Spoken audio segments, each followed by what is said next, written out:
Hi, I'm Jason Walcott, and this is Walcott Fine Art. In this third installment on pastels, I thought we would take a look at how to apply pastels to a surface and how to go through the steps of actually creating a painting. So, let's get started.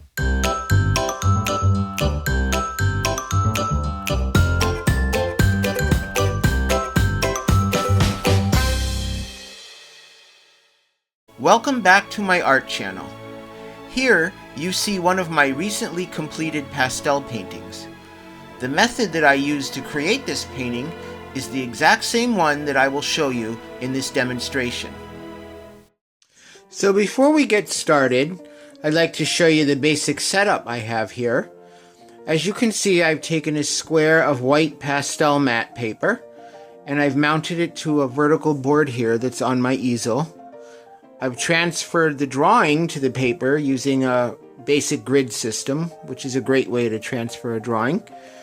And then below the easel in front of me here, this is my main pastel palette where I keep all my pastels.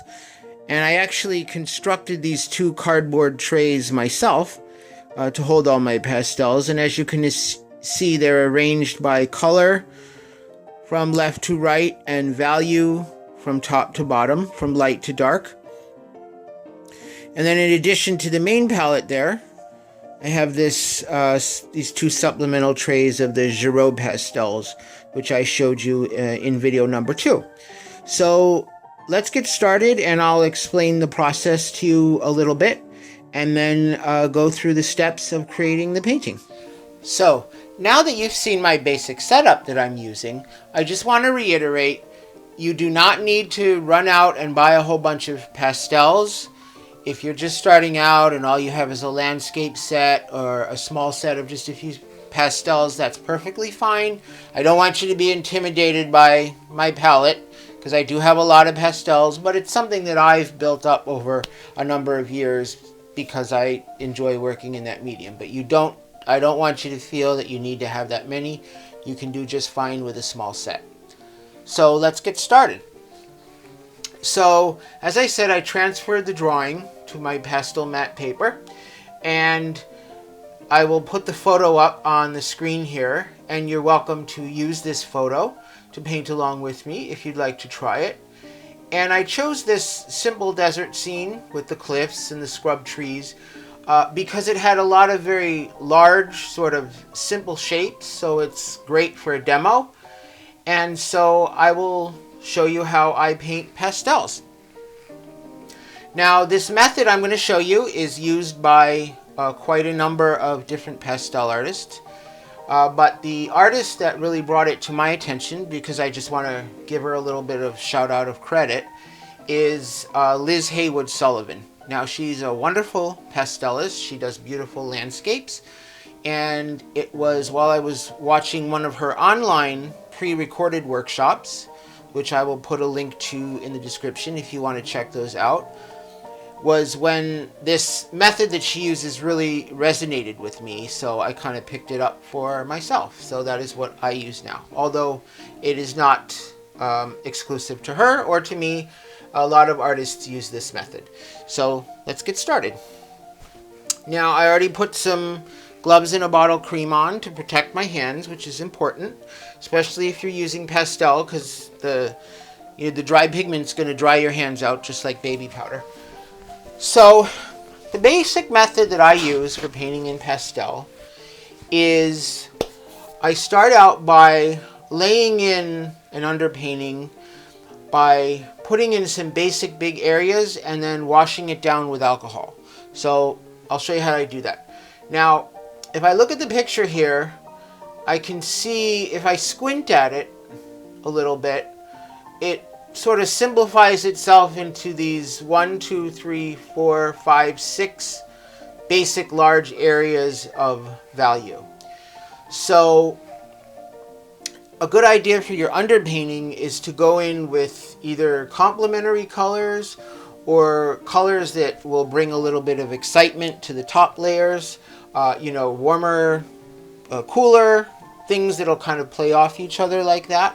So So I will proceed to show you how I would do this. Now the sky is, so we're gonna select a pastel, and I think this, let's see, and what you want to try to do is match the value.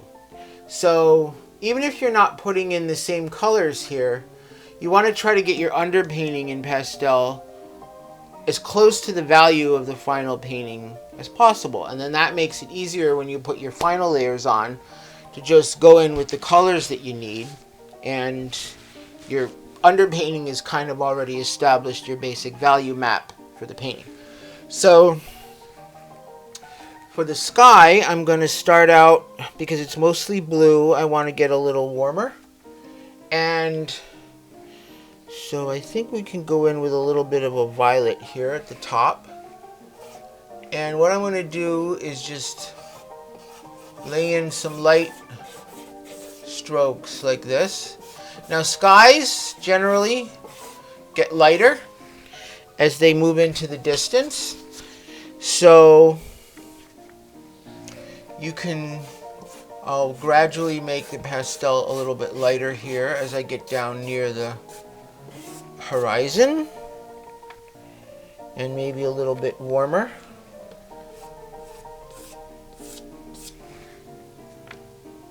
So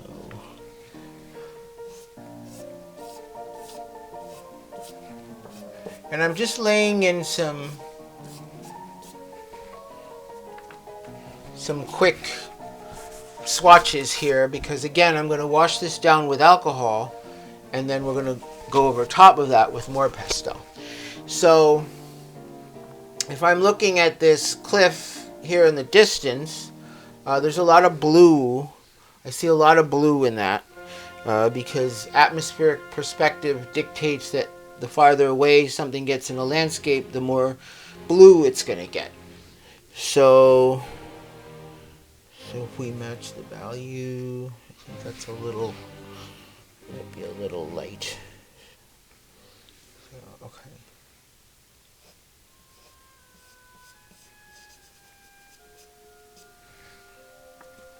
And this is going to be slightly.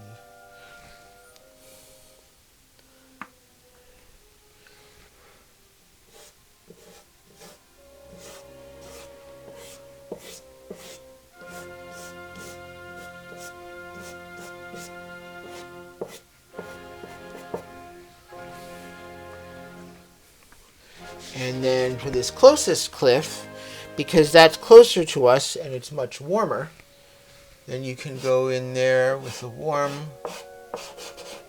color. And put that in.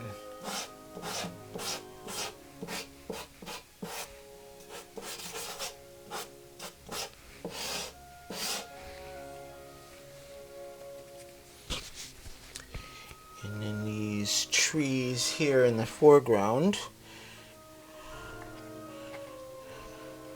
are kind of a darkish green.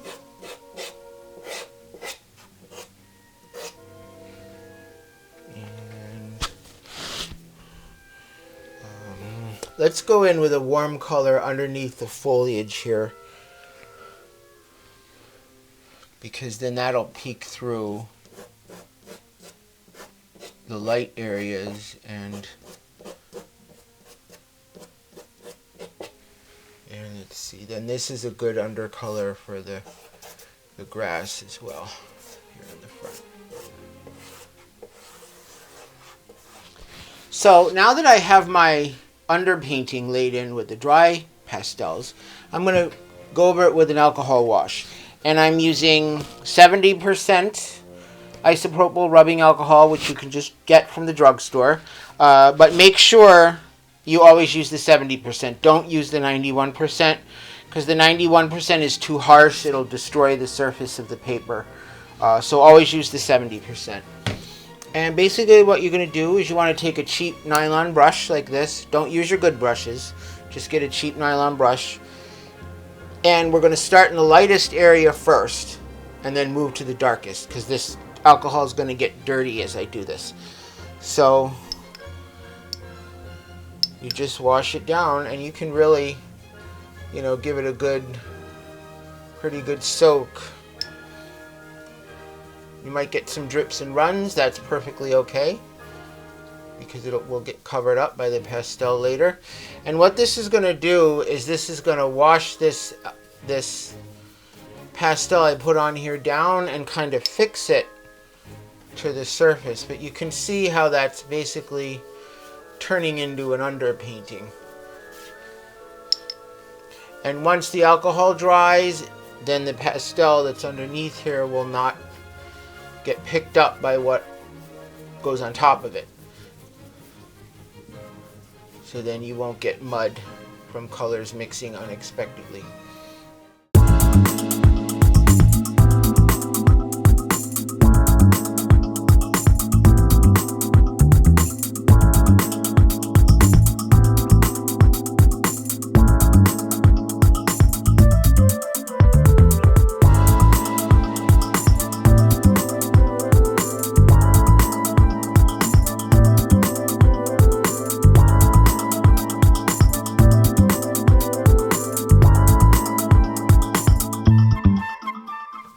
Okay, so now we will just let that dry, and then we'll move on to the next step. Okay, so now I've stepped away for a few minutes and allowed the alcohol wash to dry completely. And as you can see, this has completely set the pastel. So if I run my finger over it, see, it doesn't smear or come off on my finger. So this is set now and is ready for us to put more layers of pastel on top of it. And just real quick before we move on to the next stage, there's a couple things I think I forgot to mention earlier. Number one, when you're working on a vertical board like this with pastel, you want to have something underneath it to catch the dust, because it's going to create dust that's going to fall down as you're working. So this is a little foam core tray that I custom made myself for my easel, but I've seen artists use masking tape. You can just get wide masking tape and put it on with the sticky side up to catch the dust. You could make your own tray out of heavy-duty aluminum foil. Just fold it into a tray shape and put it underneath. But just have something there to catch the dust that's going to be created. And the other thing, too, is you want to have a towel, an old towel that you can wipe your hands with, because they're going to get dirty. And another great thing, if you ever have areas where you want to blend, and I caution about over blending too much. Pastels tend to look better if blending is used judiciously in only certain areas. But if you want to blend, this foam pipe insulation that you can get at Home Depot, this actually makes a great blending tool, especially if you're working on sandpaper. Because if you're blending with your fingers on sandpaper, you do that enough, it will take your fingerprints off. So let's move on to the next stage. Now, the next stage of the pastel painting after the alcohol wash is dried is, I'm not going to use every color out here, obviously, that's in my palette. What I want to do is pull out the colors that I'm going to use in this painting. So I have an old pastel box here with the foam lining in it that I just keep on hand. And so what I'm going to do is I'm going to take the color, pick and choose all the colors from here that I'm going to use in this painting, and then keep them in here, and this will be my palette for this particular painting. And the best way to do this is to start with your lightest lights and your darkest darks, and then that will give you a guide to work from to choose your other colors in between. So looking at this photograph, I can see that the lightest light is right here along the horizon in the sky, and the darkest dark is going to be either somewhere over here in the stone or underneath here in the tree. So let's pull those out. So I want to, that's light enough, that might be a little, and you can just put a little test mark there that can be covered up if it's not correct. I think that's a little too dark, so let's go a shade lighter.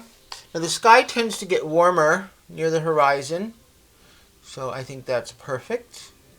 So that's my, so I'm picking out a pastel with a little more green in it.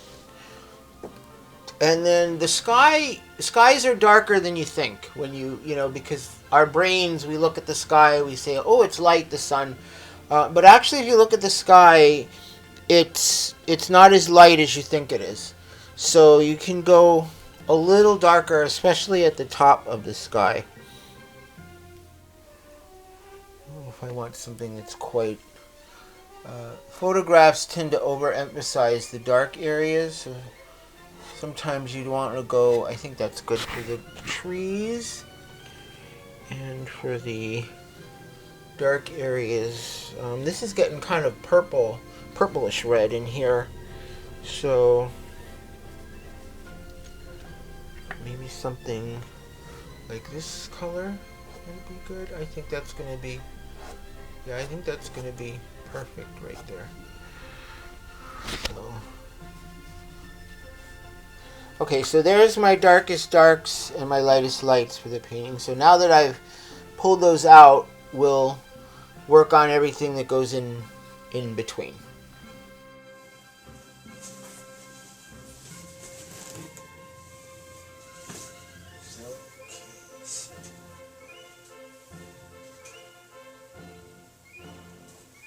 So I'm just going to keep on pulling colors out of my palette and testing them. As you can see, I've done some of it here already. I'm going to keep doing that until I get everything that I need for the painting. So then we'll move on. So once that's done, we'll move on to the next stage. Okay, so here are all the colors that I've pulled out of my palette that I will be using in this painting. So the next stage, now that we've done that, is the fun part where we get to actually paint the picture. So let's go ahead and do that.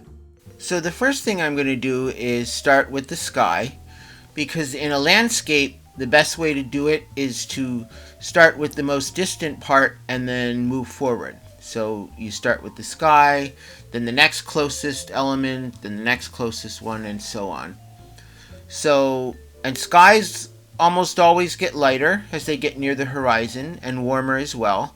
So you can see I'm putting in a lighter, warmer blue toward the horizon and a darker, cooler blue near the top of the sky.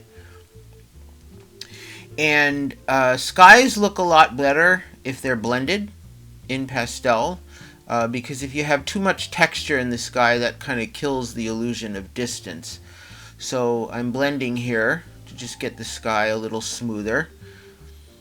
And then the next thing I'm going to do when I'm done with the sky is go ahead and start in on that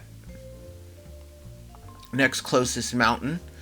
And so I'm using some bluer colors here, but they're a little bit lighter and grayer because they're in the distance. So as I move forward, I can use colors that are a little bit more intense with each successive layer. So now I'm working on the next closest cliff face and putting in the dark blues and purple grays that are in the shadow there. And the reflected light from the sky, I can see in the photo, is creating some really beautiful violets and blues that I want to capture in the painting. So you can get a little bit more intense with the color if you want, and see how it goes.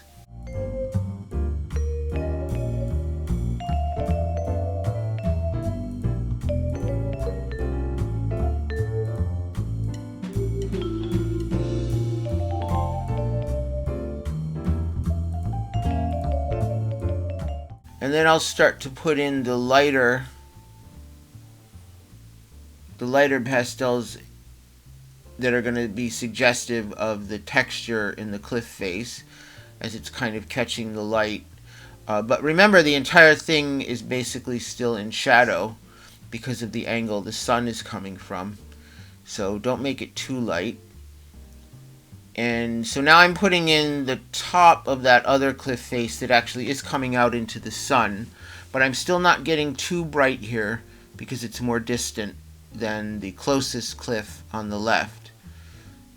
So when you're painting a landscape like this is a really great exercise in controlling your values and checking those very carefully as you're pulling your pastels out of your palette to do the painting. So now here I'm putting in the closest cliff face to on the right hand side of the painting, which is almost as light and bright as the one that will be on the left hand side. And then I'm just refining some of the details in that large cliff. Okay, now here we're starting on the left hand cliff. Now this one, because it's the closest to the viewer and it's picking up a lot of reflected light from the ground, I can get a lot warmer with the colors. I can put in some more reds. And then you can also refine the edge of the cliff face by going over it with a little sky color, which I did there. And again, this is an area of the painting where you really want to be very careful with your values, not to make the reds too light or too dark. And that's when doing those little test marks at the beginning of the painting before you start to really paint really comes in handy and helps you get the correct values. So you can see I'm going in here with a slightly lighter red and creating some of the texture in the cliff face that is suggestive of, you know, rocks and stones and a variegated surface.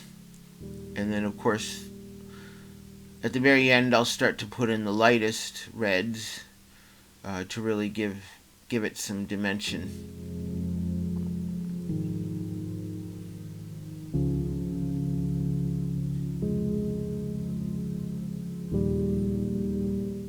Here I'm going along the edge that is facing the sun and putting in that bright light edge on the cliff that's in sunlight. And for that you can get a lot lighter, a lot warmer.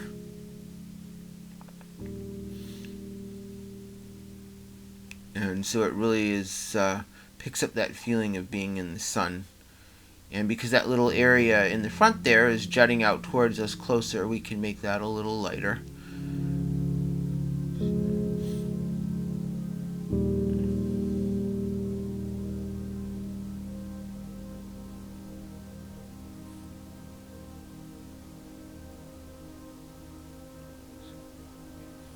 And then what I'm doing here is I'm going in and I'm putting in a few dabs of that same dark purple I used on the right cliff face. And that way there'll be more color harmony throughout the painting. So if you use a color in one area, you want to try to use it in another area as well. And that keeps your painting more cohesive and the color scheme more harmonious. And now I'm putting in the background trees. And oh yeah, here you can see me putting in a little bit more of that blue color. Just to get a little bit of it in the other areas and refining the shapes on that cliff.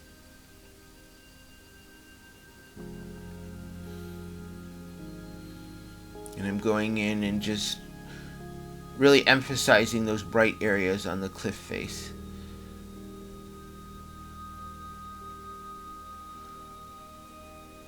So now here I've started with the next plane forward, which is the trees, and so I'm putting in the darks underneath.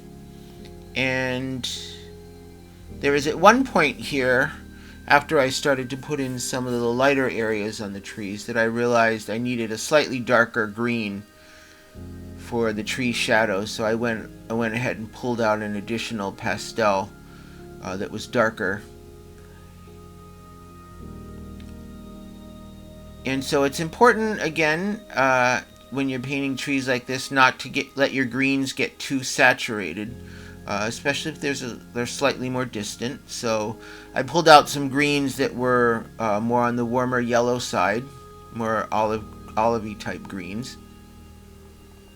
And then so just starting with the shadows and building up toward the lightest light areas at the top, I'm defining the foliage and the basic shape of those tree lines there.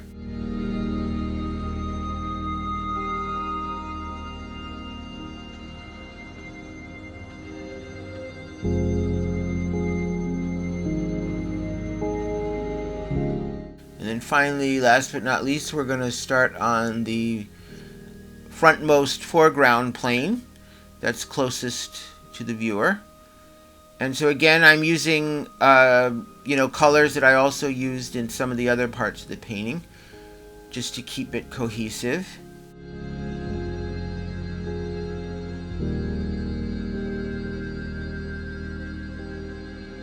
Putting in some sunlit areas of grass here with the lightest light colors.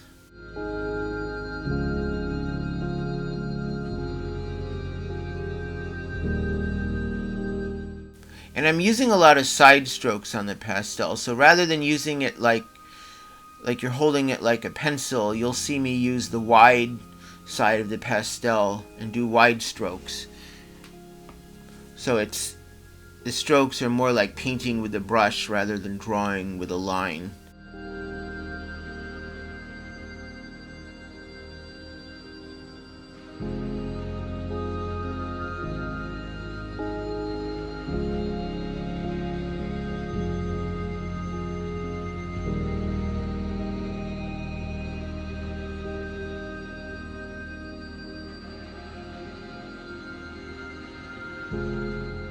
And as your painting develops, then you'll see the areas that need just slight correcting or where things need to be tweaked.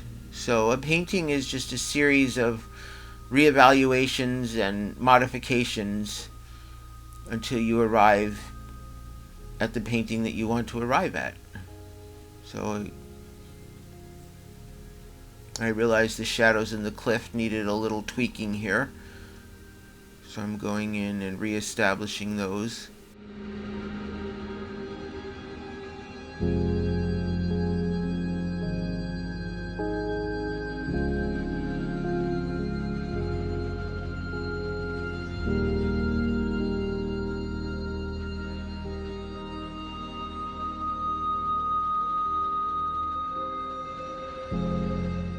And then looking at the photo, I decided I didn't like the placement of the posts.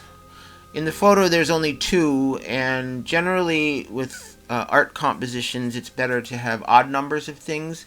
So I changed the location and the numbers of the old posts in the ground. I made it 3 instead of 2, and I altered their position a little bit so they would work more harmoniously with the composition. I just felt in the original photo they were too symmetrical and too much the same size.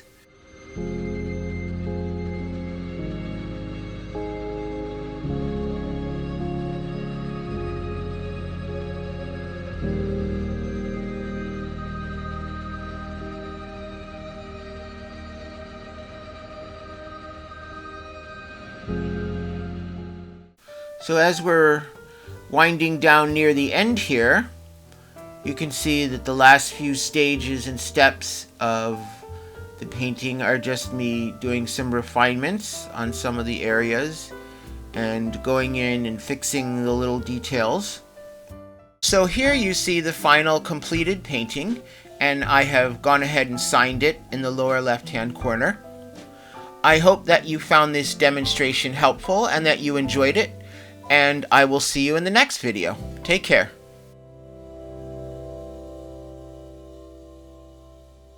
Thanks so much for watching. Go ahead and click on that subscribe button so you won't miss the next video. And why not spread the joy? Be sure to share my videos on your favorite social media. Don't forget to head on over to my website, walcottfineart.com, where you can see my art, read my blog, or when you join my newsletter list, you can win free art. Every month, I'll choose a lucky winner for my email list, and that person will receive a mini original oil painting.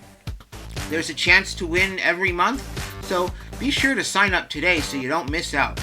Plus, you'll get my fun newsletter. See you next time!